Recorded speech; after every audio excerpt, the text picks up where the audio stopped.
Ahora quiero invitar a Carmen Rosavilla, representante regional de la Oficina para América Central, Alto Comisionado para los Derechos Humanos de Naciones Unidas.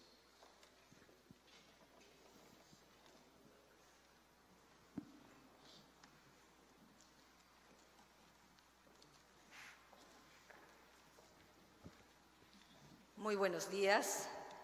excelentísimo señor ministro Milton Enríquez, ministro de Gobierno, excelentísimo señor Luis Miguel Hincapié, viceministro de Relaciones Exteriores, honorable diputado Elías Castillo, presidente del Parlamento Latinoamericano, honorable señora Martín Brunswick, presidenta de la Asociación para la Prevención de la Tortura, señor Mark Thompson, excelentísimo señor o honorable señor Amerigo Incalcaterra, representante regional del Alto Comisionado de las Naciones Unidas para América del Sur, señores ministros de Estado, honorables miembros del cuerpo diplomático, representantes de los distintos ministerios, damas y caballeros. Sean mis primeras palabras para felicitar a la Asociación para la Prevención de la Tortura por su iniciativa de organizar este importante foro regional en América Latina sobre el protocolo facultativo a la Convención contra la Tortura u otros tratos crueles, inhumanos o degradantes. Deseo presentar los respetuosos saludos de la Oficina del Alto Comisionado a todos los mecanismos nacionales de prevención de la tortura aquí presentes, a los representantes de las autoridades estatales y a las organizaciones de la sociedad civil, así como a los expertos y expertas en materia de prevención de la tortura en los ámbitos nacional, regional e internacional que participan en este trascendental foro que la Oficina del Alto Comisionado tiene el honor y el agrado de auspiciar. Señoras y señores, el próximo 18 de diciembre del 2014 se cumplirán 12 años desde que la comunidad internacional decidió establecer un mecanismo de diseño único para incrementar la eficacia de las acciones para la prevención de la tortura, denominado Protocolo Facultativo a la Convención contra la Tortura y otros tratos o penas crueles, inhumanos y degradantes, que fuera aprobado por la Asamblea General de Naciones Unidas el 18 de diciembre del año 2002 y que entró en vigencia en junio del año 2006. Largos años, 12 años, y el referido protocolo es importante señalar que expresó la firme voluntad de la comunidad internacional de establecer un mecanismo para hacer efectivo el carácter absoluto de la prohibición de la tortura en el mundo, proscripción que está contenida en los tratados internacionales de derechos humanos, tales como la Convención contra la Tortura y otros tratos o penas crueles, inhumanos y degradantes de las Naciones Unidas, y la Convención Interamericana para prevenir y sancionar la tortura. Además, esta prohibición hace parte de diversos convenios y convenciones de derecho internacional humanitario,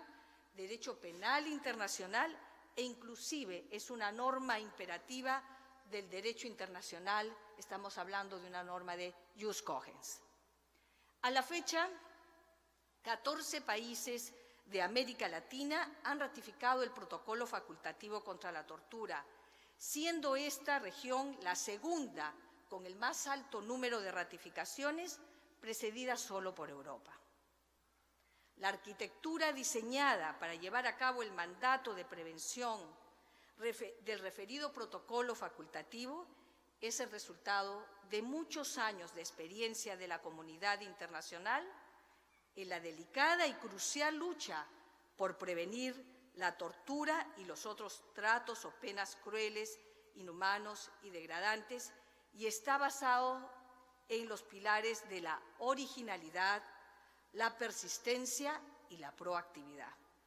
Los mecanismos que expresan esta concepción única de prevención son el Subcomité para la Prevención de la Tortura y los mecanismos nacionales de prevención, órganos que deben interactuar en forma complementaria. Desde el 2008, el Subcomité para la Prevención de la Tortura ha llevado a cabo visitas en México, Paraguay, Honduras, Bolivia, Brasil, Argentina, Perú, Nicaragua y Ecuador. Algunos de estos países han optado por hacer público el informe de la visita, beneficiándose de esta manera de las recomendaciones que formulara el Subcomité para la Prevención de la Tortura. Existe un alto grado de cooperación, apertura y diálogo que caracteriza la intervención del Subcomité para la Prevención de la Tortura con los países de la región. Es del caso destacar también la activa participación del equipo regional de Latinoamérica del Subcomité y sus relatores en diversos foros en la región, así como la cooperación con la Comisión Interamericana de Derechos Humanos, que tiene como finalidad fortalecer la prevención de la tortura y la protección a las víctimas de la tortura. Actualmente, 9 estados, partes de la región, han notificado al secretariado del subcomité el establecimiento y designación de un mecanismo nacional de prevención con arreglo a lo preceptuado en el artículo 17 del protocolo facultativo. Sin embargo, ello no significa que los mecanismos nacionales de prevención estén operativos en la práctica en todos los países. El mayor desafío de los mecanismos nacionales de prevención sigue siendo el referido al funcionamiento eficiente. Al igual que en otras regiones, en América Latina los mecanismos nacionales de prevención no cuentan con recursos suficientes y enfrentan una serie de dificultades para el cumplimiento de su función. Los Estados están en la obligación de garantizar que los mecanismos nacionales de prevención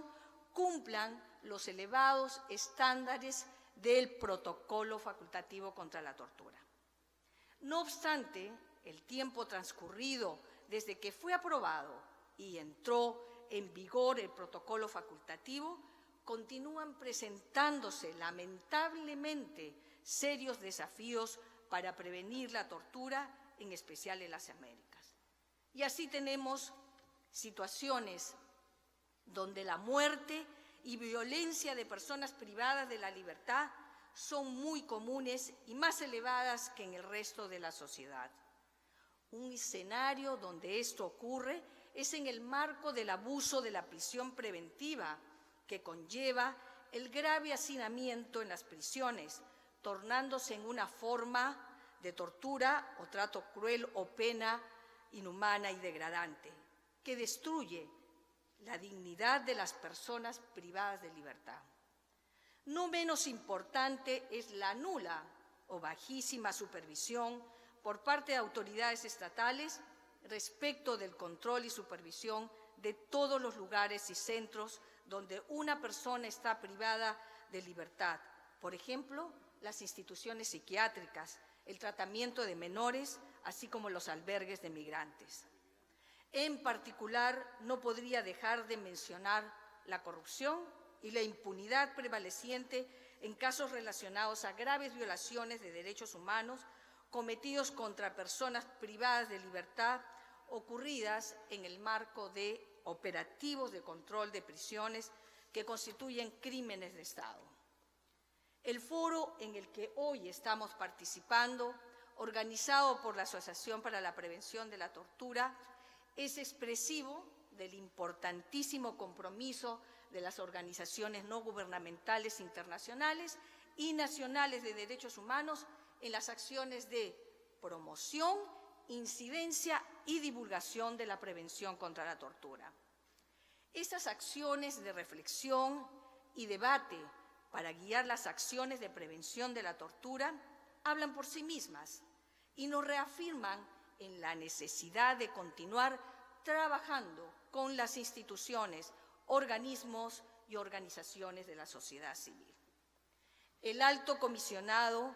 ha destacado el compromiso y el trabajo de los actores de la sociedad civil en apoyar el funcionamiento eficaz de los mecanismos de derechos humanos. También el Alto Comisionado ha condenado a quienes acosan y persiguen a las personas e instituciones que contribuyen con el mandato de Naciones Unidas, con el mandato del Subcomité para la Prevención de la Tortura. En este contexto debe ponerse de relieve la importancia de que los Estados faciliten el trabajo de estas instituciones y personas y no lo obstaculicen. Finalmente, deseo expresar mi sincero agradecimiento al señor Mark Thompson, secretario general de la APT, a la señora Silvia Díaz, directora de la Oficina de América Latina, por haberme invitado a ser parte de la mesa central en esta inauguración, en este importante foro. Deseo a todos los presentes 2 días de fructífera labor y que la prevención de la tortura sea un trabajo importante para todos y todas que nos congregamos en este acto. Un saludo especial a la doctora Odio Benítez por su presencia en este foro y por los aportes que podremos recibir con su intervención. Muchísimas gracias, muy amables.